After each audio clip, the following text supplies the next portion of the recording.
Silicon Valley HR Summit and Awards 2023. So let's begin with the next session, that is a panel discussion we're going to have, recalling the future of work from home, remote hiring, virtual onboarding, moonlighting of employees, etc., and the importance of employee engagement activities, rewards and recognition in the organization. So to present this panel discussion, I would request Mr. Falgun Nagendran, General Manager HR, Renault Nissan Technology and Business Center, India. As an excellent HR strategist and a catalyst for organizational excellence, Falgun Nagendran has been at the forefront of shaping the future of HR at Silicon Valley HR Summit and Awards. So let's welcome him with a huge round of applause. Guys, make some noise for Mr. Falgun Nagendran. Next, I would welcome Miss Latika Kantpal Rao, Associate Director, Human Resources, South, Kaitana & Co. She's a dynamic and visionary HR leader with over a decade of experience in shaping the future of work. She is renowned for her expertise, passion for innovation, and commitment to nurturing talent in the digital age. Can you all please welcome Ms. Latika Kantpal Rao on the stage, please?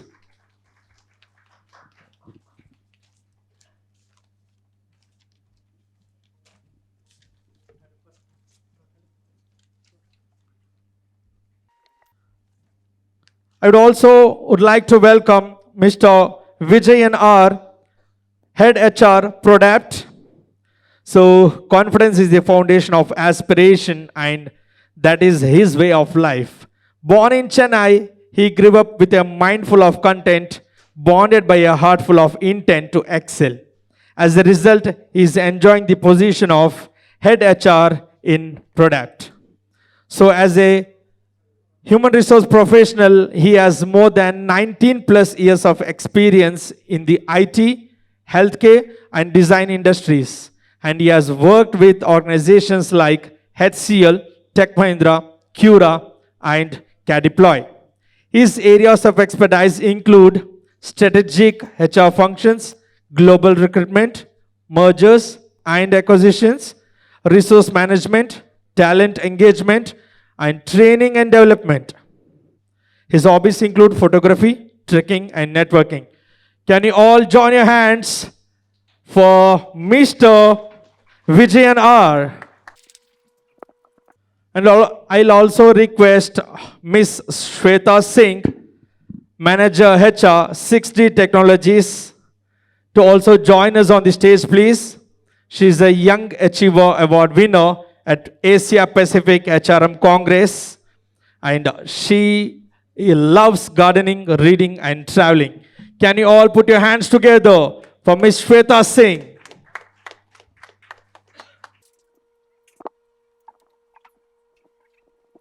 Hi, sir. Hello, everyone.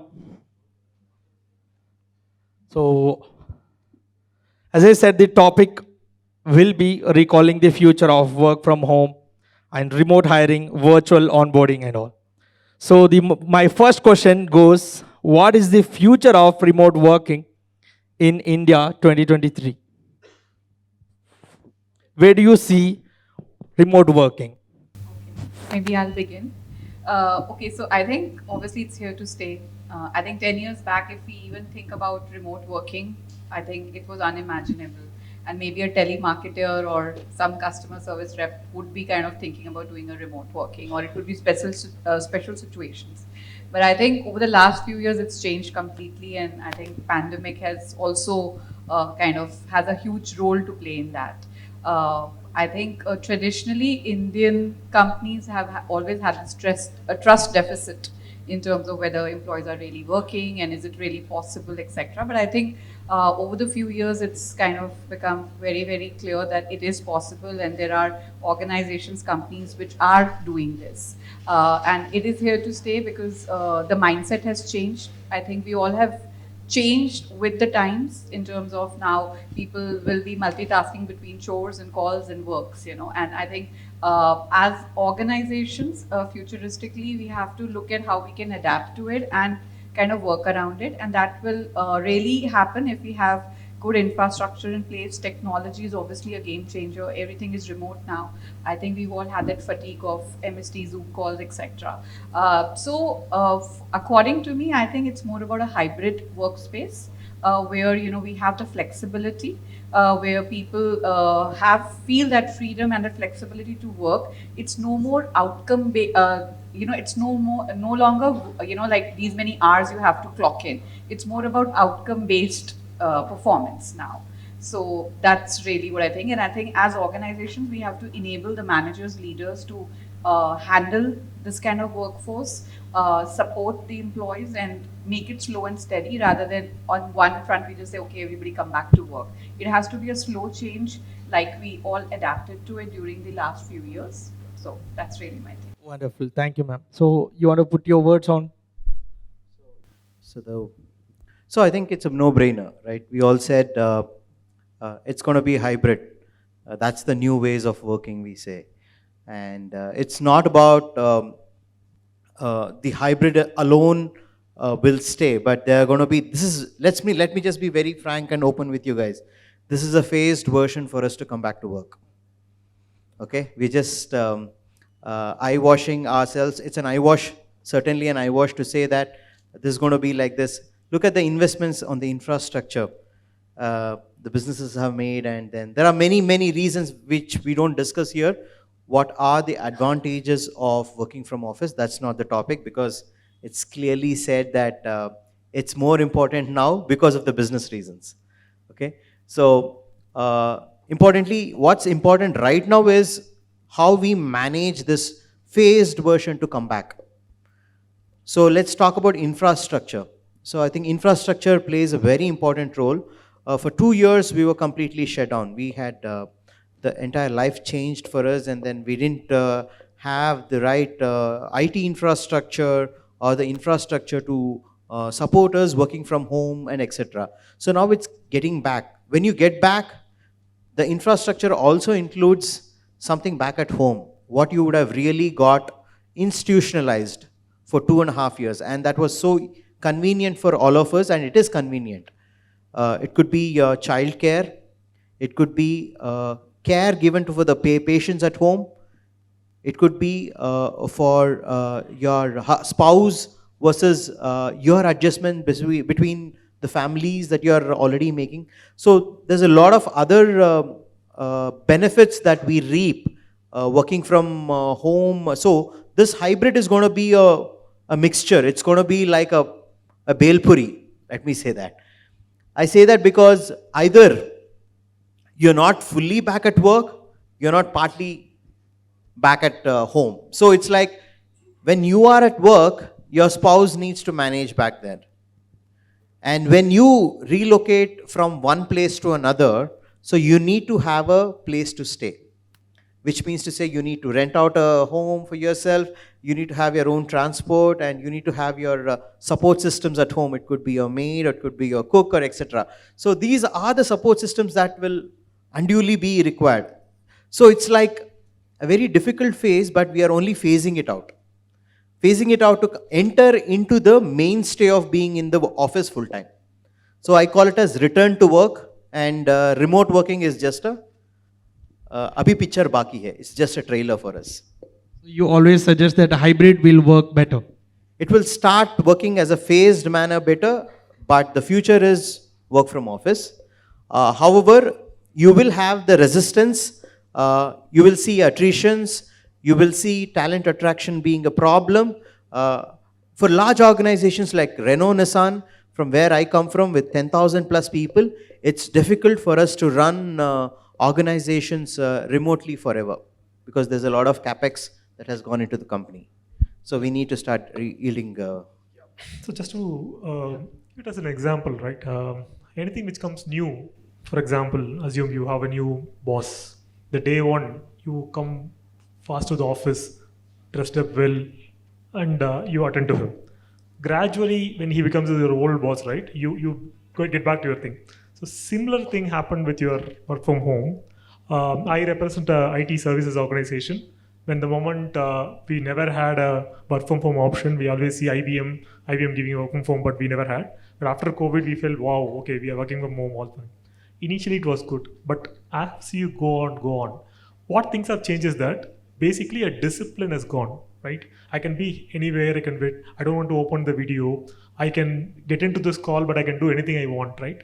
So initially it was good, but progressively every company have accepted that the productivity level have come down. It is not that how we had it during a peak of the COVID, because they don't have avenues to go out or do anything. They're supposed to be in the house and no other go they do. People who talk about 11 hours working, 12 hours working is not happening now. People have taken their views, their own tricks and turns to do the thing. People are still traveling in a car and taking a call. People are still going to the school, attending a parent-teacher meeting and saying, I'm still in the office. So we have come to a stage where it has been exhausted. Today, I feel bad when my son is able to get up at 7 o'clock and go to a school and be there for 6 days in the school, but I enjoy it 2 days working from home, right? I feel guilty for it. So things are changed when we have both side balances and things like that. The candidates also are taking for a ride now, saying that there are startups where they don't have a proper facility. They say that you can completely work from home. When I give an offer, he come back and say that company is able to give you why you're not able to give it. All these reasons are fine, but as he rightly said, we lost something called experience. I'll just close with one thing. There was a Harvard survey which said that during COVID, during this 2020-21 times, right? Around 62% of the people who have been hired by companies have not even seen the company once. They have just joined virtually, get out virtually, right? Then what is the experience we are trying to get out from it? So the sustaining way, a long way is that definitely return to office would be the better thing I would say. Thank you, sir. Thanks a lot. All right. Yes, ma'am. So I don't know why work from home is not being taken so positively, because as much as I heard during this entire pandemic, all the IT firms were making a huge profit, right? So yes, in that work-life balance went on toss for employees. So I prefer hybrid, because if you ask me right now, we have 3 days or 2 days working from office and rest is from home. So in that way, what happens when we go to office, we meet our team, we hang out, we have and I would say I'm more productive when I'm in office. Because I don't have to wait for someone who's sitting next to me and just say that, okay, this is what it needs to be done, it will be done. But when I'm working from home, I need to have check that person's availability, which takes its own time, right? So all I feel is hybrid is gonna stay.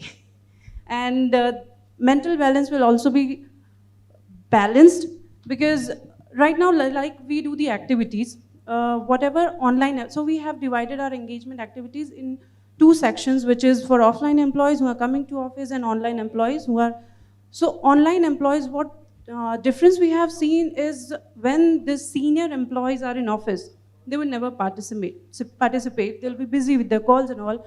But when they are working from home, and we have done this, family engagement activities. So whatever activities we are doing, we are asking them to involve their family, involve their kids and all.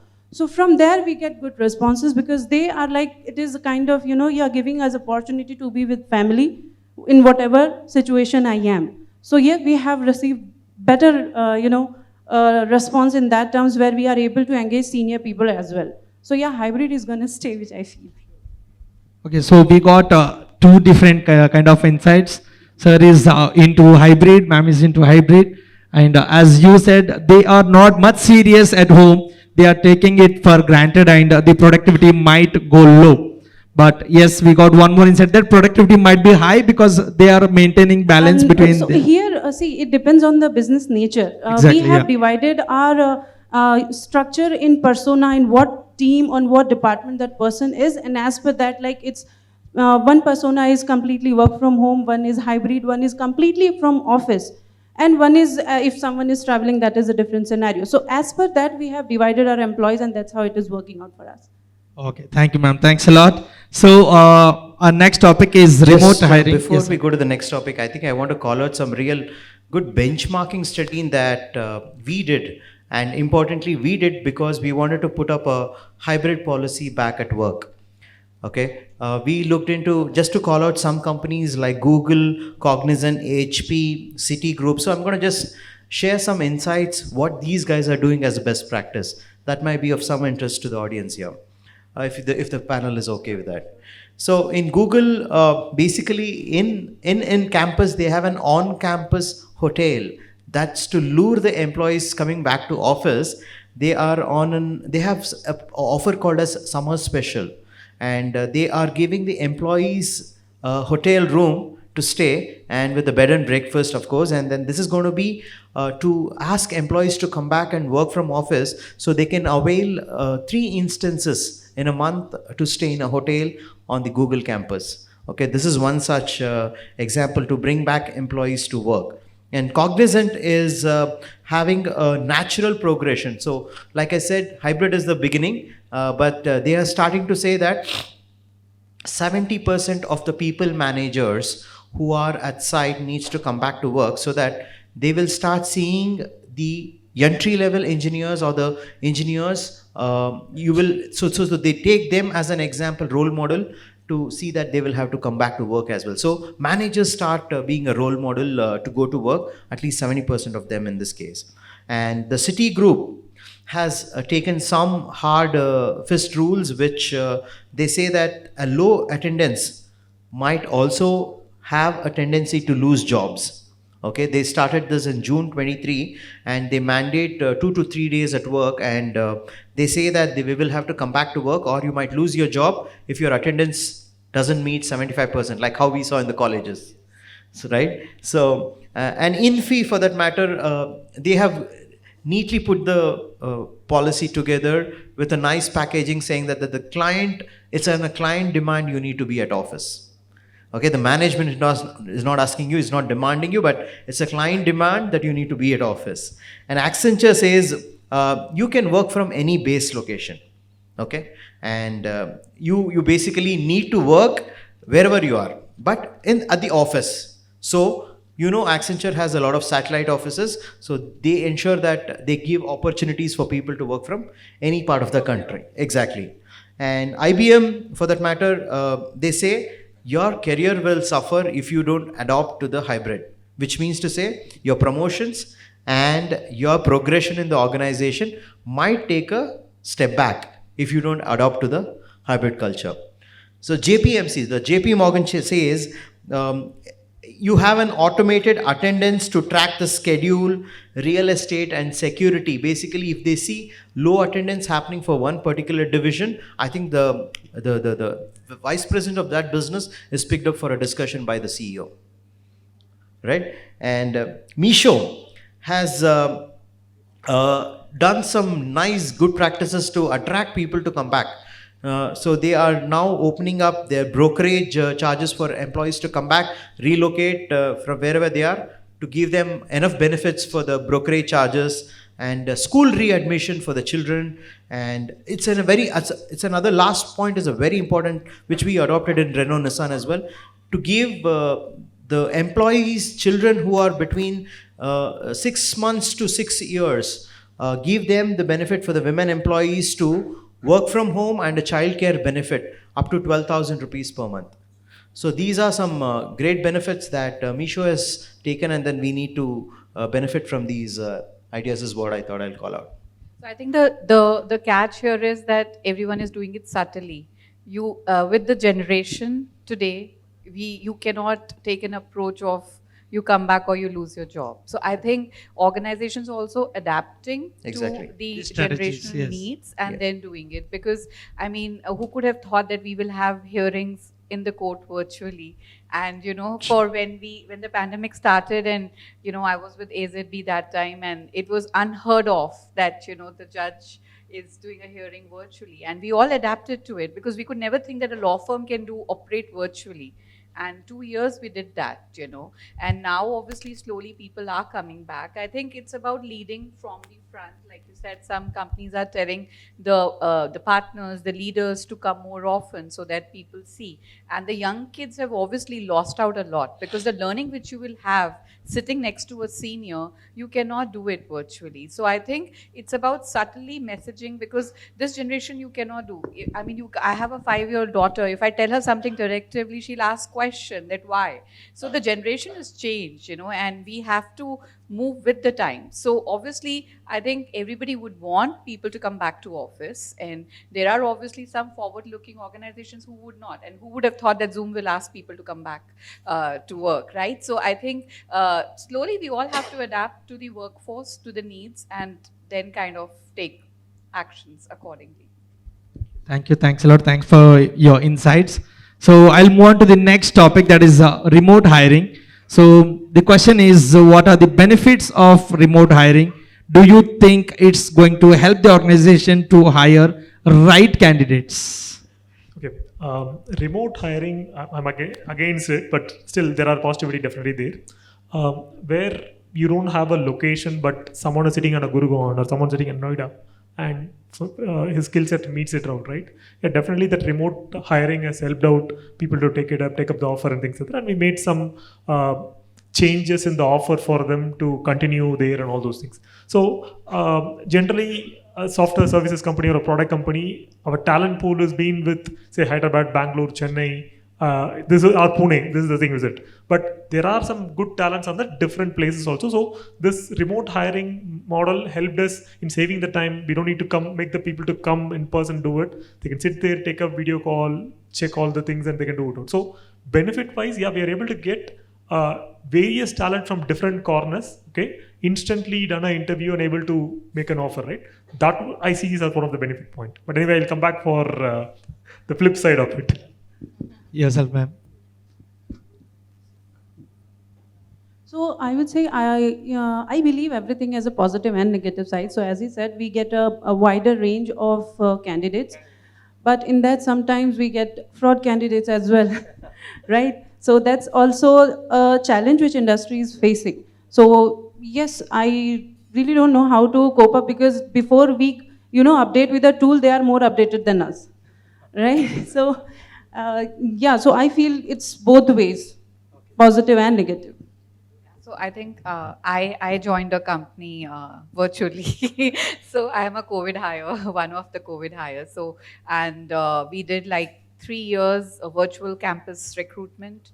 More than 100 of students hired virtually. I mean, nobody could thought of all that. But I think, and I mean, in the current firm where I'm working, we hired 40% people over the last 3 Remote years, hiring. remote hires. Okay.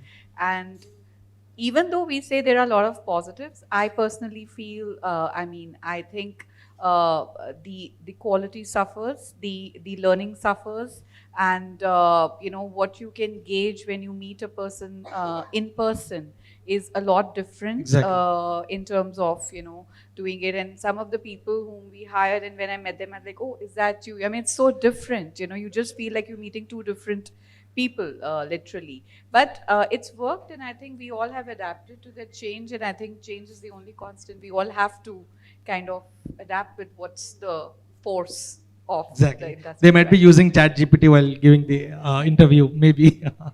Yeah. So I mean, I think ultimately, I feel it's all about the trust. Because I've heard of a Exactly, lot of organizations who've said that they need to have a camera facing your back, your front when you're interviewing, so that they are not reading out from the computer. And actually we are kind of, used to train the managers and partners to kind of evaluate, are they looking at you or are they looking at the screen and talking, so that we know, because a lot of technical questions they may just read out. So obviously those are the challenges which I'm sure every organization would have faced that time. But I think people have done hiring, people have done opportunist hiring, because this is the time where you could get good talent at a reasonable cost as well. So I think a lot of organizations have taken those stands and done those kind of hiring. Thank you. So you want to tell Yeah, me? maybe, Yes. see, just to take a step back, before this remote hiring all started, why did we start this? Obviously, we can't meet somebody in person. And what did we start missing is the emotions. We couldn't see the person, we couldn't feel the person, how she is feeling, and we were totally in a black box. And if somebody even doesn't switch on the camera, and that's completely, you are in a different zone altogether. But how do we hire 2,000, 3,000 people for an organization like us? In a year, we hired approximately 2,500 people last year. And what would have been possible other than remote working, remote hiring for that matter. So the proof of pudding is in the eating. So we saw 25 people, 23 to 25 people who were the wrong hires, which were the hires which were not really interviewed. Even if they were interviewed, they did not take the interview. 25%. 25 people out of 2,500. So I'm just talking about a very small number, but this is just a tip of iceberg. How would we get to know out of the 2,500 people, how many are more fake? It's a large organization. So the only way that is coming out is when they are not performing on the ground. So the manager gets to know. We discussed about this validation part that you're going to do. You said that you know post-processing. Were you not aware of using this tool? No, sir. So then the story comes out. And then people have come upfront saying that, I'm sorry, I don't think I'll be able to fit into this job. And we saw attrition as well, infant attrition. So that's because they got to know that they don't fit in here. They started resigning the company. And when we found out that they are not good, so this is what has happened of remote hiring actually. But what is the way out? Like she said, what's the better way to do it? Is obviously to have so what we had taken a good decision is that we're going to have a remote hiring, of course, with the cameras on. But before the candidate joins, so the manager needs to have an in-person discussion with the candidate. 3 months, you have 3 months time. So you also sponsor the ticket for the candidate to come to our office, or you go to the satellite office and you make a point that the candidate comes to see you each other. That's also an engagement, a pre-engagement before the candidate joins. So this is one a way around or workaround that we have found out for this issue of remote hiring. See, one last point there. The remote hiring for India, maybe it is 2 years old or kind of thing. I've been in US for a couple of years where in 2015-16 I've hired for something called RPA skills. That time robotics was automation. That time it was a niche skill. Now it is nowhere in the market. So that time in US, like there are different consultancies. I don't want to mention a particular region, but there are consultancies over there. The first point reaching us saying that, can you give the JD? The moment you give the JD, the same JD will be in the profile and someone will be getting into the call. Obviously in US and all, you may not be able to do a face-to-face discussion because the customer location will be somewhere and this person will be sitting somewhere. So they come on to the thing. So they tried all ways of making out in a different way in an interview, someone giving a voiceover, properly done a sketch there, storyboard, everything they've been done. Okay. And whatever we try, our success rate will be only 50% getting it out. So this has been ages in other countries, and in India, last 2 years we are doing it out. But in India, we had a volume hiring. So as we say, 2,000 people, even if you have a budget for a manager to go and meet, practically it is not possible, like down within. So, but now it is slowly coming down where even though now someone is sitting in a different location, we find out ways how I can have some consultant who would go and meet him in person and ensure it's the same guy and it's the same tone kind of thing. So some post developments, best practices are coming up, but still it's a risk. That's what I would say. Thank you, sir. Thanks a lot. I think this is the end of our discussion. So I would like to thank once again each and everyone. Can you all put them a huge round of applause?